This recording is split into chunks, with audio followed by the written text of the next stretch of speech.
dengan berpikir kritis dengan demokrasi. Motivasi pembelajaran pada hari ini yaitu adalah kalian harus tahu mana yang harus diterapkan, musyawarah harus terapkan di Indonesia itu seperti apa. Menurut pendapat para ulama terdahulu bisa diterapkan nggak di negara kita? Yang notabene adalah negara demokrasi yang berasaskan kepada Pancasila. Nah, motivasi pembelajaran pada hari ini adalah agar kalian mengetahui ya demokrasi mana yang bisa diterapkan di Indonesia yang sesuai dengan falsafah Pancasila. Ya, jadi motivasinya adalah itu. Ya, jadi tujuan pembelajaran ini bersama. Ya, jadi kalian bisa memilih, bisa mengidentifikasi apa itu demokrasi menurut ulama-ulama besar kita. Ya, jadi bisa mengidentifikasi. Baik, untuk menambah semangat pada pembelajaran pada hari ini, kita akan bikin ice breaking, yaitu tentang semangat belajar. Ketika itu menyebutkan ya semangat, ketika semangat dan harus apa? Harus semangat. Baik, tepuk semangat. Semangat.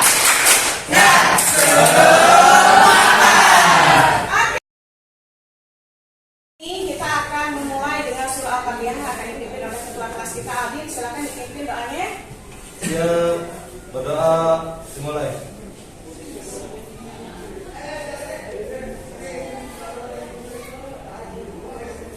Selesai. Beri salam. Assalamualaikum warahmatullahi wabarakatuh. Waalaikumsalam warahmatullahi wabarakatuh. Hadir semua hari ini? Hadir. Alhamdulillah, kelas 12 pada Jumat pagi ini hadir semua? Hadir? Ya, hadir semua. Alhamdulillah. Baik, kita akan mengamati video yang akan kutanyakan di YouTube. Ya, nanti kalian akan simak dan akan kalian simpulkan bagaimana pelaksanaan demokrasi di Indonesia. Yang khas Indonesia yang mengacu kepada pelaksanaan dari nilai-nilai Pancasila. Ini bagaikan general check-up terhadap praktek demokrasi di Indonesia hingga ke tingkat provinsi.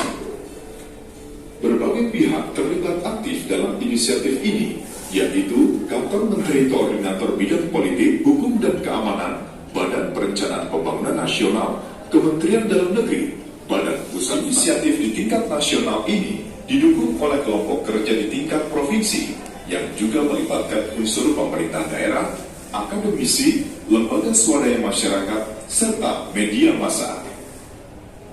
Lalu, apa itu sebenarnya Indeks Demokrasi Indonesia? Ini kebebasan sipil, jaminan hak-hak politik, serta efektivitas dari lembaga-lembaga demokrasi. Masing-masing aspek memiliki beberapa variabel, dan masing-masing variabel memiliki inti pendapat. Lalu, masih adakah aturan tertulis yang mewajibkan masyarakat menjalankan agamanya?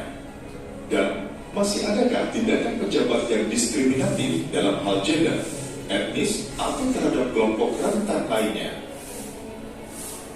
Untuk aspek hak-hak politik, ada dua variabel yang diukur, yaitu hak memilih dan dipilih, serta partisipasi politik dalam pengambilan keputusan dan pengawasan. Video yang ditampilkan tadi, kita akan membagi kelompok dengan cara yang namanya cooperative learning, yaitu akan bekerja sama untuk mengambil suatu kesimpulan dengan tema yang sama, bagaimana cara kalian menerapkan demokrasi di Indonesia sesuai dengan pendapat para ulama yang akan Ibu tanyakan nanti pendapat para ulamanya. Baik, karena ketua kelas sudah membentuk kelompok, berarti Ibu akan membagi kelompok 1, kelompok 2, kelompok 3, kelompok 4, kelompok 5, kelompok 6. Kelompok 1, lihat di buku LKS itu telah tertulis tentang tokoh Abu al-Maududi. Sampai dari ini, Abu al-Maududi. Itu pendapatnya apa? Harus sinkronkan dengan masalah demokrasi. Ya, baik. Kelompok yang kedua tentang apa? Kedua, tokohnya siapa? Muhammad Iqbal. Nah, Muhammad Iqbal pendapatnya seperti apa? Lalu sinkronkan tentang masalah dengan masalah demokrasi. Ya, kelompok 3 tentang apa?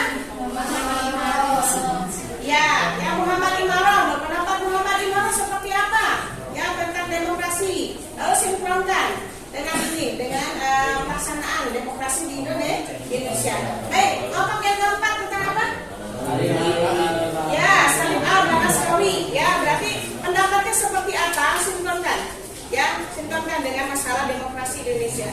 Baik, yang kelima, Yusuf Al-Qaradawi tentang apa? Ya, Al-Qaradawi pendapatnya harus sinkronkan dengan apa? Dengan masalah demokrasi. Sedangkan kelompok yang terakhir adalah menyimpulkan.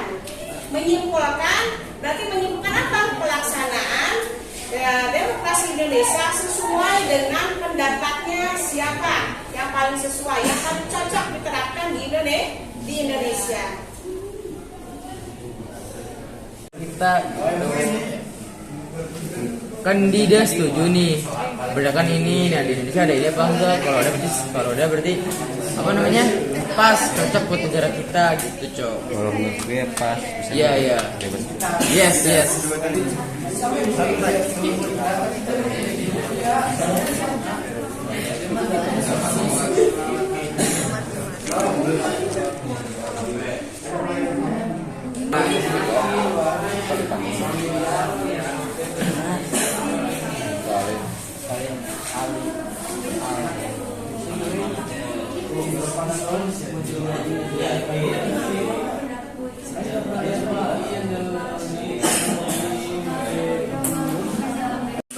Dengan nilai agama, soalnya model demokrasi barat tuh kayak kehilangan basis moral dan spiritualnya gitu.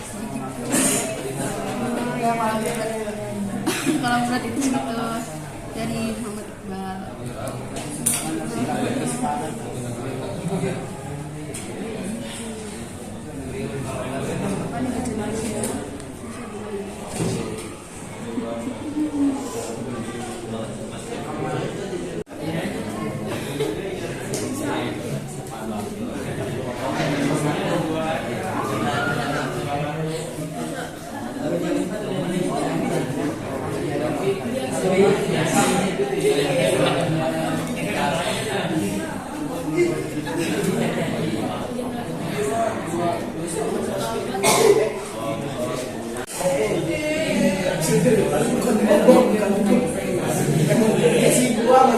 Menjadi kalah dan suara mayoritas.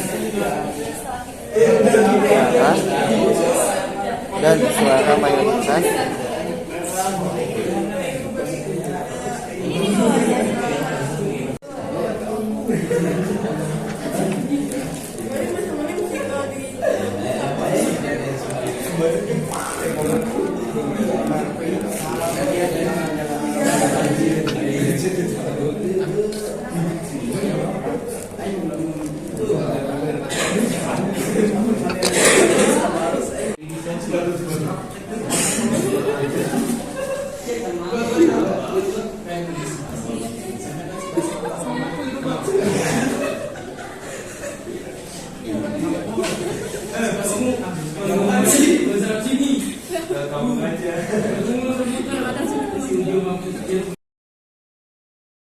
Assalamualaikum warahmatullahi wabarakatuh.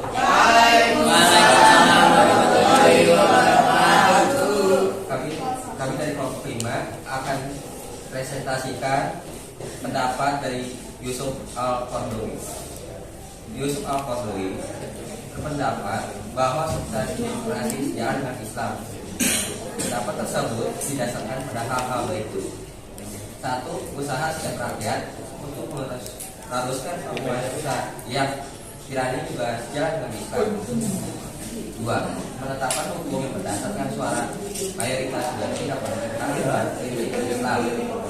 3. Kebebasan pers dan kebebasan mengungkapkan pendapat serta otoritas mengatur jumlah hal dalam demokrasi yang sejalan dengan Islam. 4. Dalam demokrasi, proses pemilihan melibatkan banyak orang untuk mengangkat seorang kandidat yang berhak memimpin dan mengurus keadaan mereka. 5.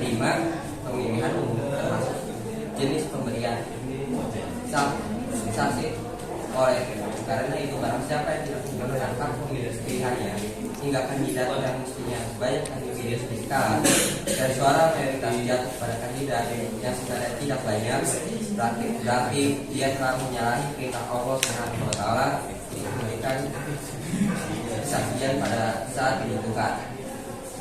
Sekian dari saya. Assalamualaikum warahmatullahi wabarakatuh. Waalaikumsalam warahmatullahi wabarakatuh. Assalamualaikum warahmatullahi wabarakatuh.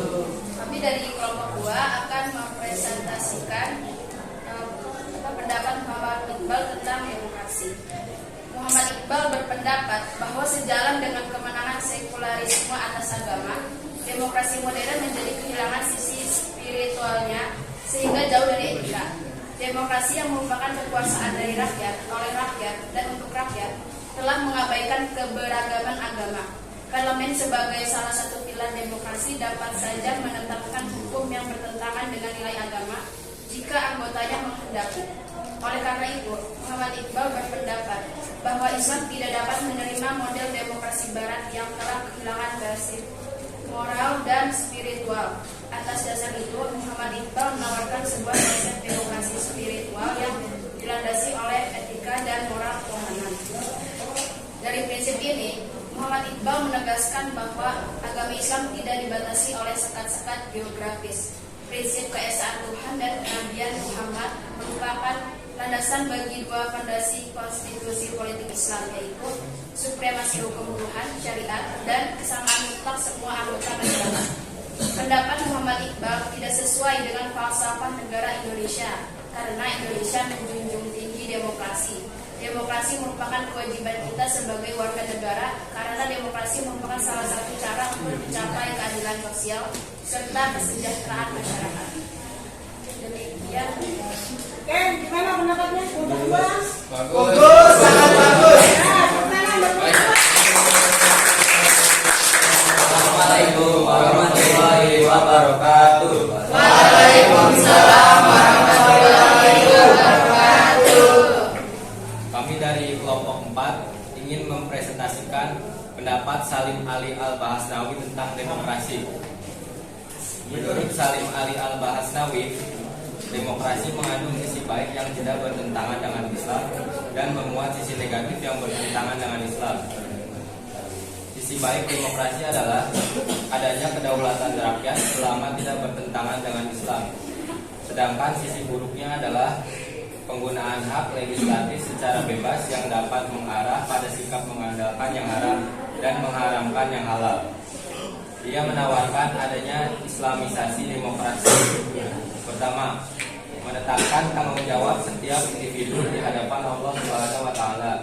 Kedua, wakil rakyat harus berakhlak Islam dalam musyawarah dan tugas-tugasnya. Ketiga, mayoritas bukan ukuran mutlak dalam kasus yang hukumnya tidak ditemukan Al-Quran dan As-Sunnah. Quran surat An-Nisa ayat 39 dan Quran surat Al-Ahzab ayat 36. Keempat, komitmen terhadap Islam terkait dengan persyaratan jabatan sehingga hanya yang bermoral yang duduk di parlemen.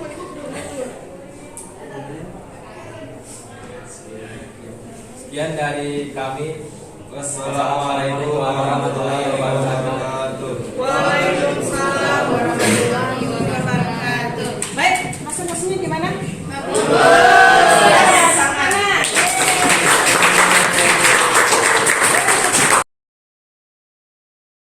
Kita mulai satu kali dulu.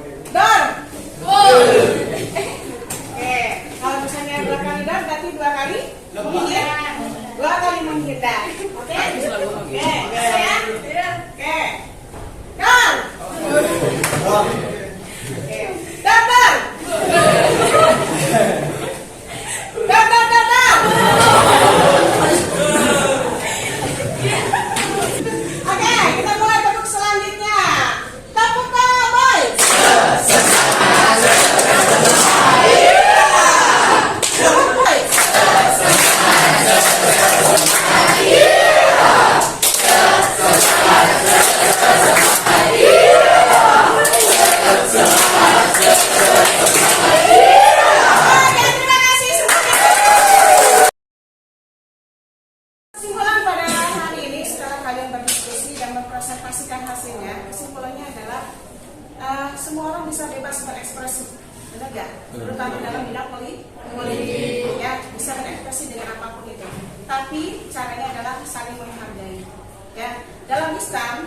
diketetapan dalam beberapa ulama itu berarti berpartisipasi dalam mengurus pemerintahan, ya, berpartisipasi dalam mengurus pemerintahan walaupun kekuasaannya tirani apapun itu, tetap saja harus berpasrahkan terhadap Al-Quran dan Al-Hadis. Betul gak? Ya, jadi tetap perkataan Rasulullah dengan Al-Quran itu harus tetap diterapkan di dalam pemerintah, apapun itu bentuk daripada aspirasi,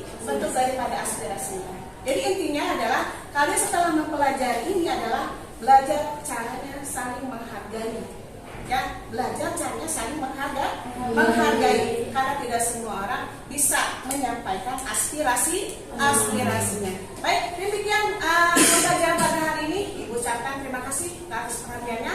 Wassalamualaikum warahmatullahi wabarakatuh.